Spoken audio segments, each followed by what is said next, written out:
daren haihuwar manzon Allah ya fi daren Lailatul Qadri. Ga hujjata.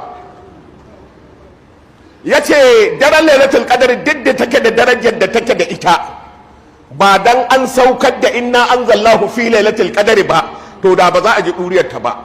Maulidi ba bid'a bane, domin abin da ke bid'a shine abin da bai da hujja a alqur'ani ko hadisin manzon Allah. Ni kuma Allah ya kara masa ya dace, ana istanbatu جواز عقد حفل الذكرى بمولد النبي صلى الله عليه وسلم من القرآن الكريم لقوله تعالى وكلا نقص عليك من أنباء الرسل ما نثبت به فؤادك. شو إبراهيم يتي ناي استنباط halaccin yin maulidi daga fadar Allah da yake cewa kai manzo Allah muna baka kissoshin annabawa ne saboda mu kara maka kwarin gwiwa.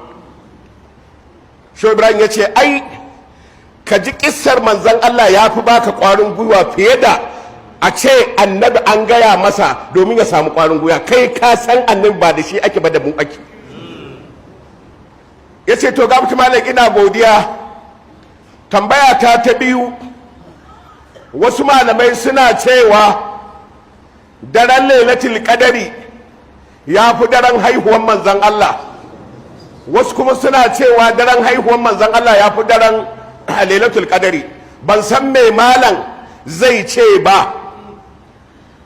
Shehu Ibrahim ya ce ni a fahimta ta daren haihuwar manzon Allah ya fi daren Lailatul Qadri. Ga hujjata. Ya ce daren Lailatul Qadri duk da take da darajar da take da ita, ba dan an saukar da inna anzalnahu fi Lailatul Qadri ba, to da ba za a ji ɗuriyarta ba. Inna anzallahu ba dan an saukar da alƙur'ani ba, ba za a ganta ba. Alƙur'ani ba dan manzan Allah ya girma ba har ya kai shekara 40, ba za a aiko masa shi ba. Da ba a haife shi ba wannan abin duk da bai yiwu ba. Ashe kaga tun da haihuwarsa ta samar da wannan abin, to daren haihuwarsa ya fi duk wa'annan ababen, ya fi daren Lailatul Qadri. Abinda Shehu Ibrahim ya faɗa ya fi daren Lailatul Qadri. Ina maimaita wannan. Jama'a,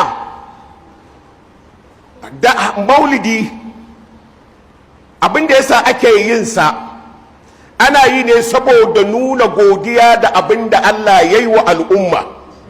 Wallahi ba zan yi kafara ba. Da turawa masu ilimi sun san irin abin da manzon Allah ya zo musu da shi, su za su ware ranar maulidi. Ai na sha faɗa, akwai taron da muka yi a Kumashi, na ce ina kira ga Majalisar Ɗinkin Duniya ta ware ranar manzon Allah